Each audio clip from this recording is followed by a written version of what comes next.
Selamat berjumpa kembali bersama saya Dev Hasanusi dalam pembelajaran Manajemen ASN. Oke, pada video pembelajaran kali ini kita akan membahas tentang kedudukan, peran, hak dan kewajiban, dan kode etik serta perilaku ASN. Pembelajaran ini bertujuan agar Bapak dan Ibu dapat memahami kedudukan, peran, hak dan kewajiban, dan juga kode etik serta perilaku dari aparatur sipil negara. Berbicara mengenai manajemen aparatur sipil negara, ada undang-undang yang menjadi dasar dalam manajemen aparatur sipil negara, yakni Undang-Undang Nomor 5 Tahun 2014 tentang ASN merupakan dasar dalam manajemen aparatur sipil negara yang bertujuan untuk membangun aparat sipil negara yang memiliki integritas, profesionalitas, dan netral serta secara bebas dari intervensi politik, juga bebas dari praktik KKN serta mampu menyelenggarakannya. Baiklah, Bapak dan Ibu, kita akan membahas tentang manajemen ASN. Yang pertama, dari jenis, status, dan kedudukan ASN.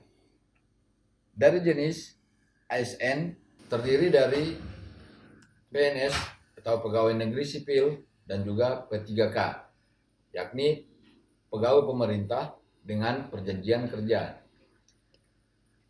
Untuk status itu berbeda antara PNS dan P3K. Kita beralih ke status antara PNS dan P3K. Untuk PNS, yang pertama berstatus pegawai tetap dan memiliki NIP secara nasional. Yang kedua, PNS bisa menduduki jabatan dalam pemerintahan.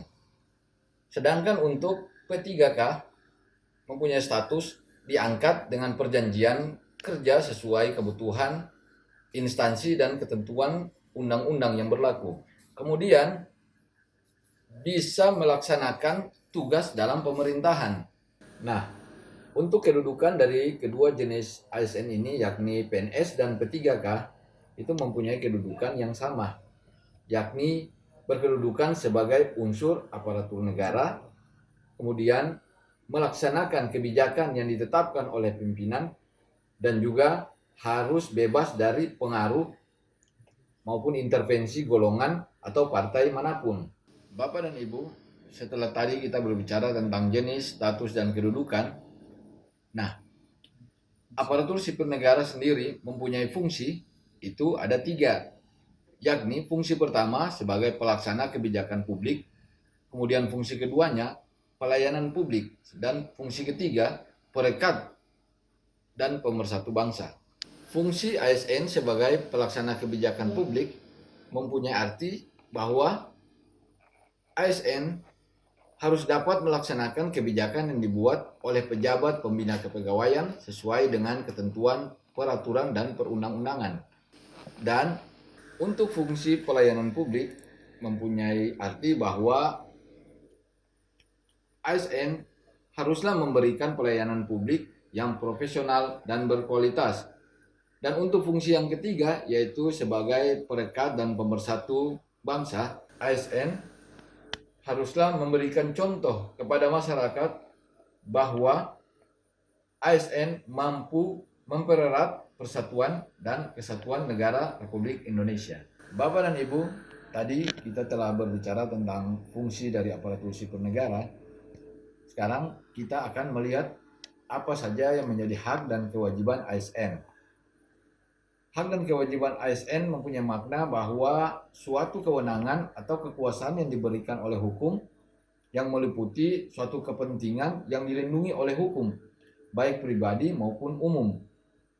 Kemudian juga merupakan sesuatu yang patut atau layak diterima.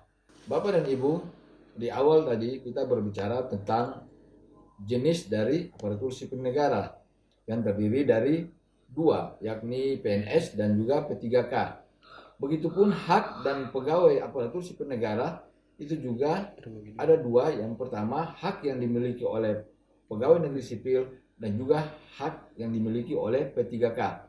Kita akan lihat satu persatu hak dari kedua jenis ASN tadi.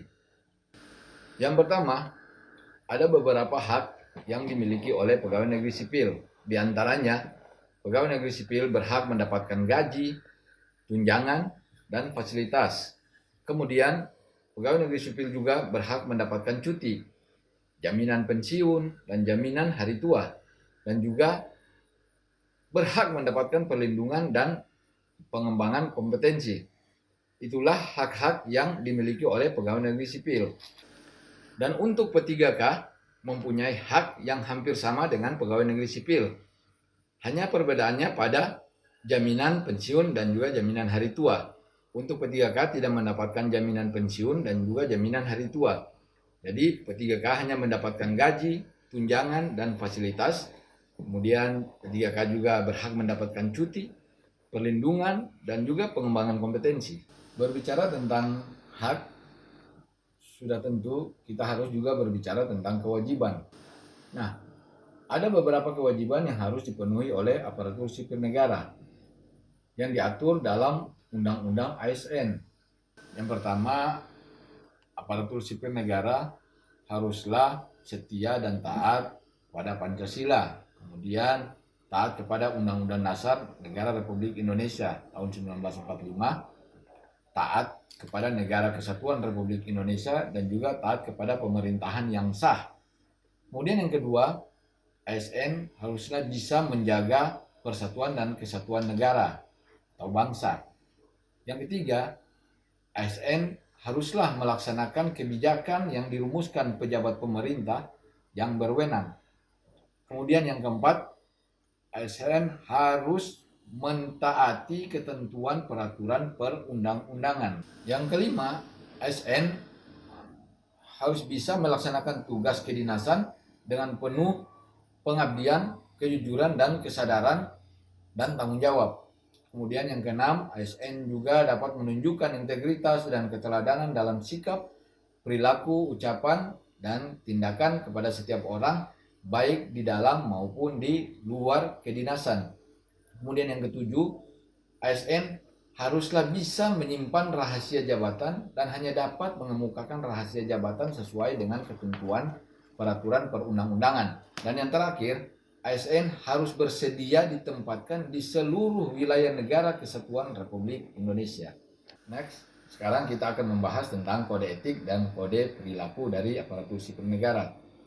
Bapak dan Ibu, kode etik dan kode perilaku dari aparatur sipil negara diberlakukan untuk setiap ASN karena ASN itu sebagai profesi berlandaskan pada kode etik dan juga kode perilaku. Kemudian kode etik sendiri dan juga kode perilaku ASN itu tujuannya untuk menjaga martabat dan kehormatan dari aparatur sipil negara. Dan yang ketiga, berisi tentang pengaturan perilaku dari pegawai aparatur sipil negara. Ada 13 kode etik